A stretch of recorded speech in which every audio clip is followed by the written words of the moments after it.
my book is, in large part about my dad, and he was a physicist, but he was also a big fan of writing and reading and poetry in particular, but he didn't have particularly refined tastes.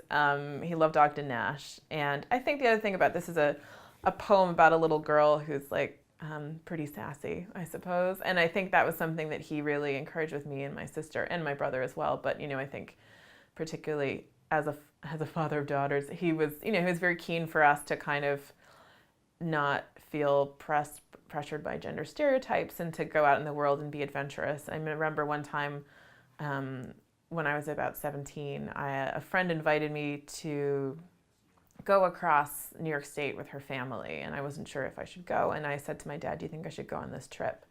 And he said, "Well, Jean, if you're going to be a writer, you have to have experiences." And I think that's something that, that was his attitude throughout my growing up years, and it's something that I've really held fast to. So I felt Adventures of Isabel was like a good tribute to him.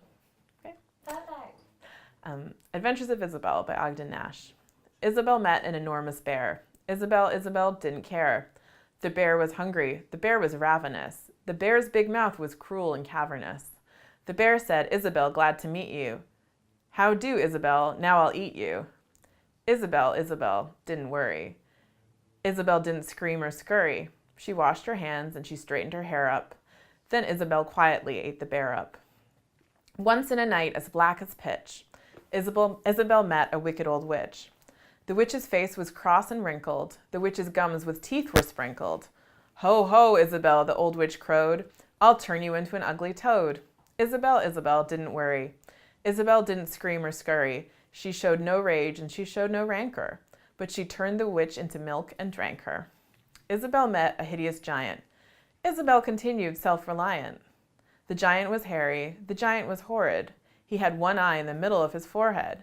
"Good morning, Isabel," the giant said. "I'll grind your bones to make my bread." Isabel didn't worry. Isabel didn't scream or scurry. She nibbled the zwieback that she always fed off, and when it was gone, she cut the giant's head off. Isabel met a troublesome doctor. He punched and he poked till he really shocked her. The doctor's talk was of coughs and chills, and the doctor's satchel bulged with pills. The doctor said unto Isabel, "Swallow this, it will make you well." Isabel didn't worry. Isabel didn't scream or scurry. She took those pills from the pill concoctor, and Isabel calmly cured the doctor.